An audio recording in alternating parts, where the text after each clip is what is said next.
Well, good evening, everyone.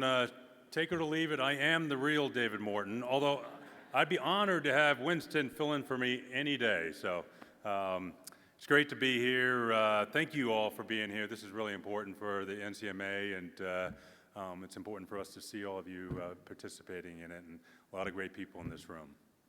It's an honor tonight to be recognizing a true legend as we present the North Carolina Motorsports Tribute Achievement and Tribute Award. But before we get into it, I want to just briefly reflect on Mario Andretti's journey, because it continues to resonate with us after all these years so deeply. Let me begin with saying that his career is the American success story. It's one of the most expansive and impressive in the history of our sport. Daytona 500 winner, Indianapolis 500 winner, Formula One world champion. I don't know how many wins in IndyCar and sports car, USAC, endurance racing, and the list goes on.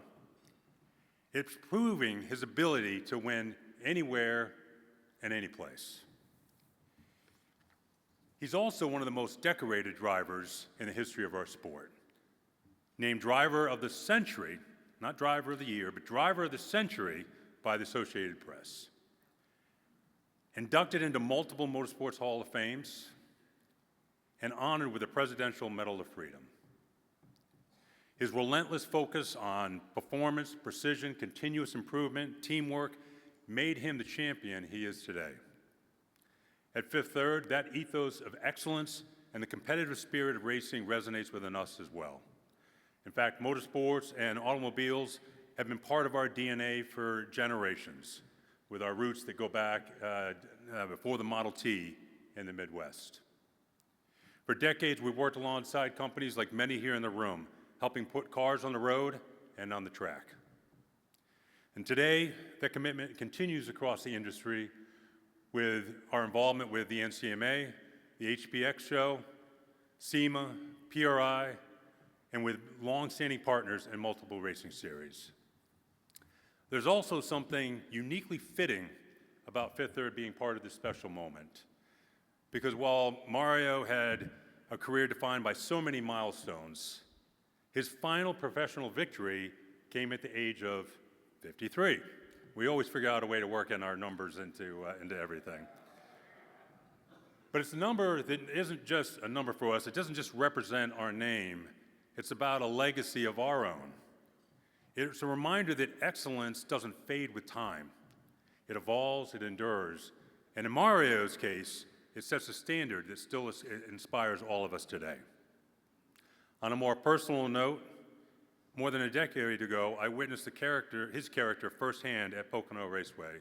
It's okay, Mario, if you don't remember me stalking you at the track, but I was moved by the fact that as he went through the paddock, and he was being stopped constantly by fans everywhere. Every single time he stopped too. No rush, no hesitation. He took genuine time with each of the people that stopped him, and he showed respect for each person.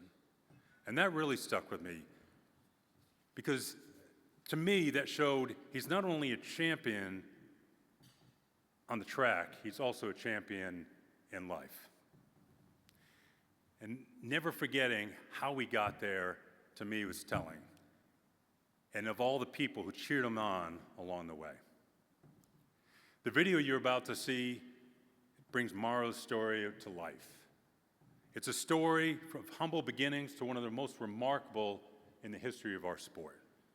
So please, turn your attention to the screens and enjoy.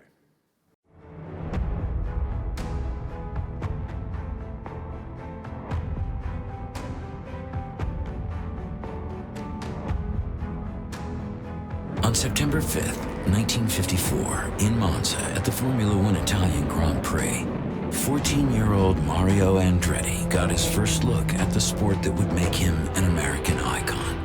At the time, the Andrettis were living in a post-World War II refugee camp in central Italy. A year later, and after 7 years in the camp, the family relocated to Nazareth, Pennsylvania.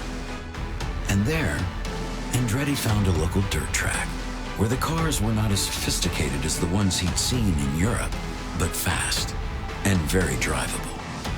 Mario started racing modified stock cars, and right away, he proved to have a natural talent for driving any car, anywhere, on any surface.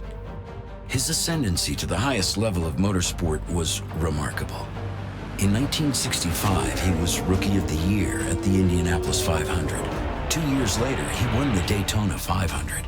And another 2 years after that, he was the Indianapolis 500 champion. The Italian immigrant who came to America from a refugee camp was now the most famous racing driver in the world. Andretti's success continued. He won in sports cars. He won the Pikes Peak Hill Climb. He won his first Formula One race in South Africa in 1971. And 7 years later, he was the world champion, clinching racing's most coveted prize in Monza, in Italy, where the dream was born. His final professional victory came in Phoenix in 1993 at the age of 53. Racing made Mario Andretti famous, but it was the way he did it that endeared him to sponsors and made him a legend to fans around the world. He raced with an intense passion for 5 decades and across 6 continents. He never gave up. And though he was born in Italy, he was unequivocally an American patriot. Mario Andretti is the embodiment of the American dream. A refugee who had the ability, desire, and determination to become the best in the world.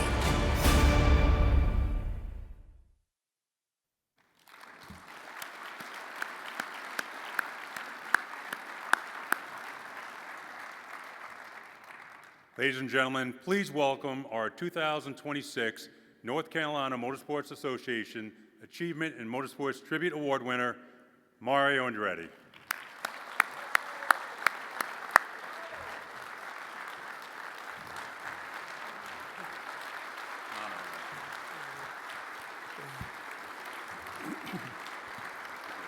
We'll give you the award first.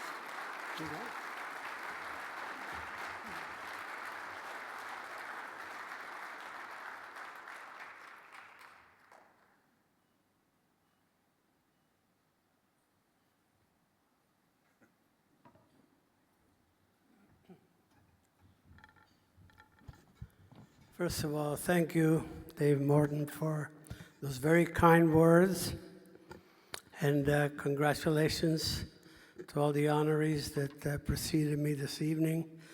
You know, quite honestly, I don't think there is a higher compliment anyone could pay to anyone than recognizing somebody for their work, for the life work. But in my situation, the caveat is that I never worked a day in my life because I just played around a lot and enjoyed it to the fullest, where I could never get enough.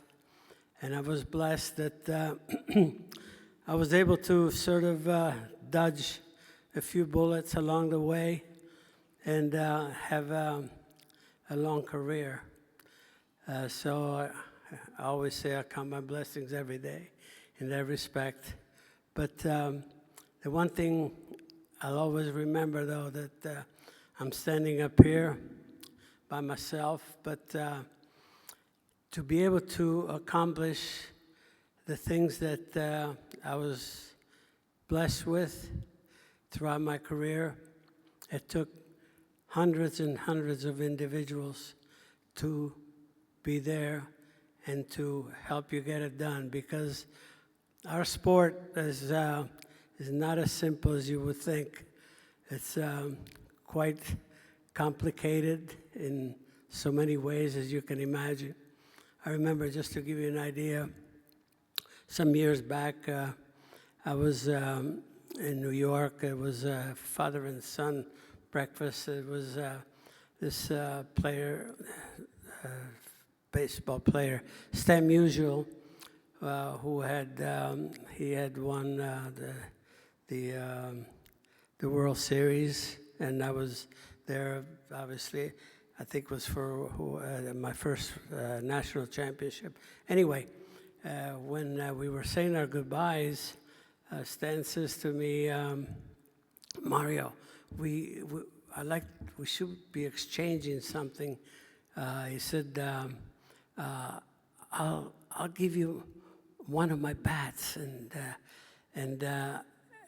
he said, can you probably come up with one of your cars?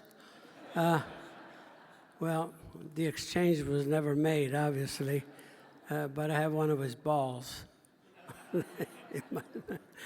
Anyway, so like I said, you know, for us in our sport, you cannot do it alone by any stretch. And again, I am one that certainly appreciate, always will. And I just wish I could have all of my buddies. And I don't remember any of their names because they were always nicknames, you know,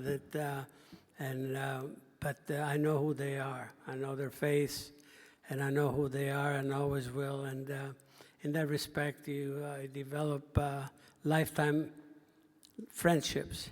And the same thing as I had the fortune of moving around to different disciplines, and I always, and one thing that obviously realized ultimately how motor racing, with all the disciplines that we have, is still that one big happy family, in my opinion. We all understand each other. We all pretty much are after the same thing. And the thing that even coming to Daytona, I'll share this with you because it was monumental for me. My first experience at Daytona for the 500 was with Smokey Yunick. And somehow I was here for like a couple of days of practice, and somebody says, yeah, Mario, you're summoned to Bill France's office. I said, who? What did I do? I mean, you know, that's the principal, you know. So I was kind of concerned a little bit, and I was trying to think, what did I do, really? You know, I think I have my passes and everything. Anyway, when I walked into his office, he said, sit down, Mario. He says, I want to tell you first and foremost, you are welcome here. You'll always be welcome here. And I thought, can you imagine, you know, how I felt just as a rookie coming in a different world at that time. And again, you know, that really stayed with me forever. And I always had that special appreciation. And as I said, the lifetime friendships that I made, you know, with the Petty family and many others in NASCAR is something that will always be very precious to me. So, again, a lot of good things. I'm very, very proud of it, again, to be recognized in this fashion. And it's really a heavy trophy, by the way. And it's heavy in every way. And I want to thank you very, very much.